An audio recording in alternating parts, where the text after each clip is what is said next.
Hi everyone, in today's video I'm going to be discussing circle theorems 1 to 3 from geometry.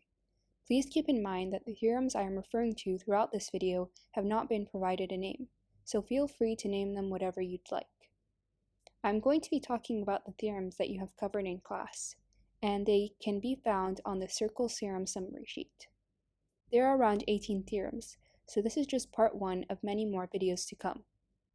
Additionally, I'm going to be using a lot of circles terminology throughout this video, so please feel free to check out the video in the link in the description below if you haven't already to familiarize yourself with these terms. Alright, as I said previously, these theorems don't have any official names. You might see down here that I have named them myself based on what the theorems talks about, but keep in mind that you can really just name that whatever you'd like, in any way that helps you memorize it best. Now that we have gotten that out of the way, the tangent perpendicular theorem states that if a line is tangent to a circle, then the tangent line is perpendicular to the radius at the point of tangency. There is quite a lot to unpack in this short theorem. First, let's go over some basic terms. What does perpendicular actually mean? When something is perpendicular, it means that when two or more lines intersect each other, a right angle is formed, as shown here. Secondly, just a quick reminder about what a radius is. A radius is a line segment that always extends from a point on the circle on the circumference to the center point of the circle. Thirdly, when a line is tangent to a circle, the point that actually touches the circle is called the point of tangency. So in this case, B would be the point of tangency for this circle over here. Alright, now that we have gone over all of those terms, what the theorem is really trying to say that if a line is tangent to a circle, then it creates a right angle where it meets with the radius. This theorem can be particularly helpful in allowing someone to use the Pythagorean theorem, for example, to solve for a triangle side in a circle. Let's apply this theorem to solve for some problems. Alright, here we are given circle C, which is the center point, and line M, which is tangent to the circle. We are asked to find the length of side X. The first thing that I notice is the radius right over here. I know that this is a radius because it extends from a point on the circumference of the circle to its center point. The length of a radius is said to be 12 centimeters. The next thing I notice is that we are also given another side of the triangle, which is 5 centimeters. Because we are given that line M is tangent to the circle, and this line segment is a radius, I know that this would form a right angle over here at the point of tangency. It could also form it right here as well. Great, because we know that this is a right angle triangle and we are given two sides, we can apply the Pythagorean theorem to solve for x. In the work section over here, I have plugged in my two sides accordingly.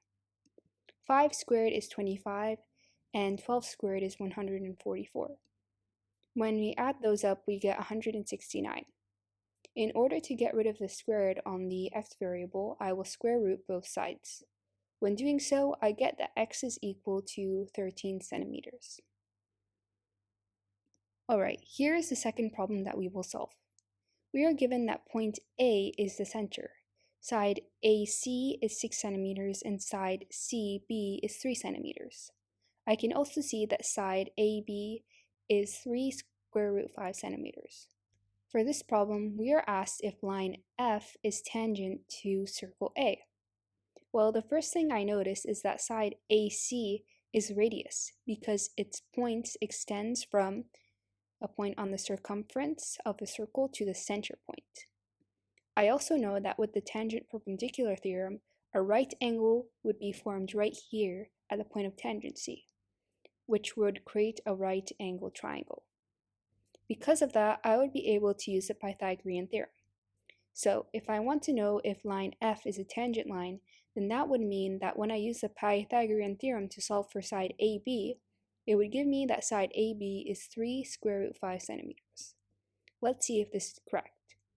Alright, 6 squared is 36 and 3 squared is 9. and the sum of those two numbers is 45.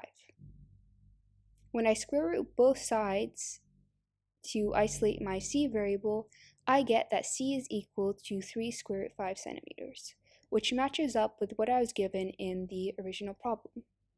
Great. I now know that line F is tangent to circle A, because a right angle is formed at the point of tangency between the radius and this line segment. Now let's move on to theorem number 2, which I will call the tangent-congruence theorem. This theorem states that if two segments from the same exterior point are tangent to a circle, then they are congruent to each other. This theorem is quite straightforward. Essentially, I have two line segments here, segment AC and segment BC, which are tangent to this circle, because they only touch the circle at one point. The two segments share point C as an exterior point. Because of this, they are congruent to each other, meaning that they have the same lengths/measures. To indicate congruence, I've used these two little ticky marks. Alright, let's apply this theorem to solve for some problems. We are given that line segment DC and BC are tangent to circle A, and that side DC's length is 4x plus 4, and side BC's length is 2x plus 6. We are asked to solve for the value of x. Alright, so because line segment DC and BC are tangent to circle A, and they share an exterior point, which in this case is point C, I know that I can apply the tangent congruency theorem to solve for the value of x. Because these two segments are congruent to each other, I can set their values equal to each other to solve for x, as I have done here. Now I have a simple algebraic equation. First, I will subtract both sides by 2x. Next, I will subtract both sides by 4. And finally, I will divide both sides by 2 to isolate my x variable. This gives me a final answer of x is equal to 1.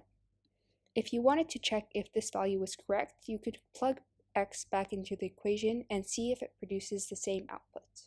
For this second problem, we are given 3 segments. Segment CB, segment CA, and segment AB. And we are asked to solve for the length of side AC, which is this whole segment over here. This looks like quite an intimidating problem because there's quite a lot of information and lines given. However, if we just split it up into 3 parts, it can be less challenging to solve. Alright, remember that if two segments are tangent to a circle and share an endpoint, then they are congruent. The first thing I noticed is that segment EB and segment FB share an exterior point B and are tangent to circle G, which means that they would be congruent to each other. I will indicate this by giving this segment and this segment 2 ticky marks to show that they are congruent to each other only. I can apply the same logic to all of the segments given. For example, segment AD and segment AF are tangent to circle G and share the exterior point A, which makes them congruent to each other. I've used this to indicate their congruency by giving them 1 ticky mark. Finally, segment CD and segment CE are tangent to circle G2 and share the exterior point C, making them congruent to each other as well. Keep in mind that this does not mean that segment CB, which is this whole length over here, is congruent or equal in measure to segment AB, which is this segment over here, but rather only parts of the respective segments are equal in measure. Okay, so now that we know which segments are congruent to which, we can start solving for some lengths.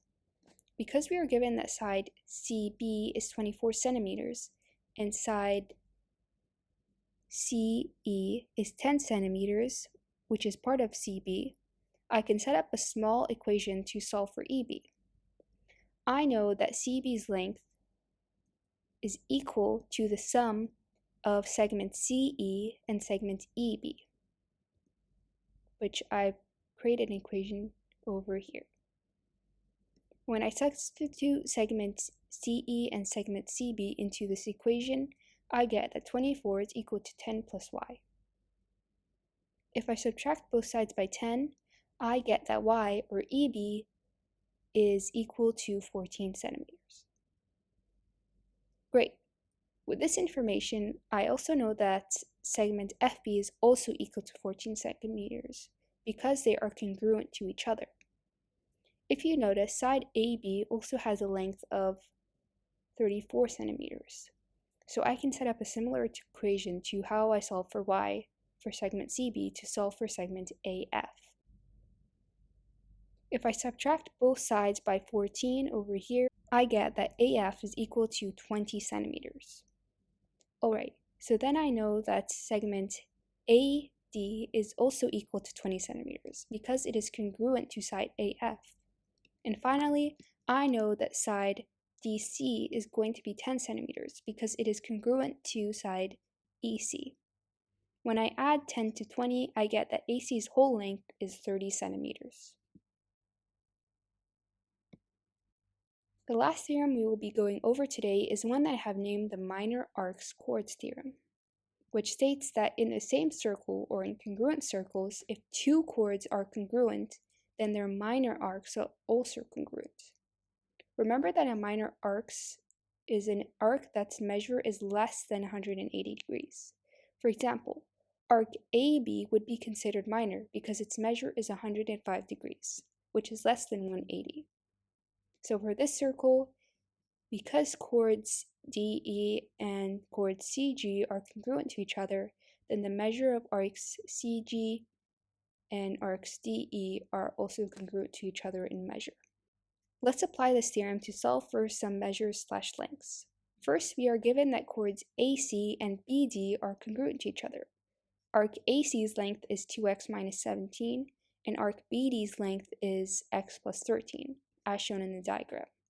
Because I know that these two chords are congruent, that must mean that their minor arcs are also congruent. Thus, I can set the length of AC equal to the length of BD, as shown here. To solve for x, I will subtract x from both sides and add 17 to both sides, and I get a final answer of x is equal to 30. To find the measure of arc AC, I will simply plug this value back into arc AC's equation. 2 times 30 is 60, and 60 minus 17 is 43, which is what the measure of arc AC is. So the measure of arc AC is 43 degrees.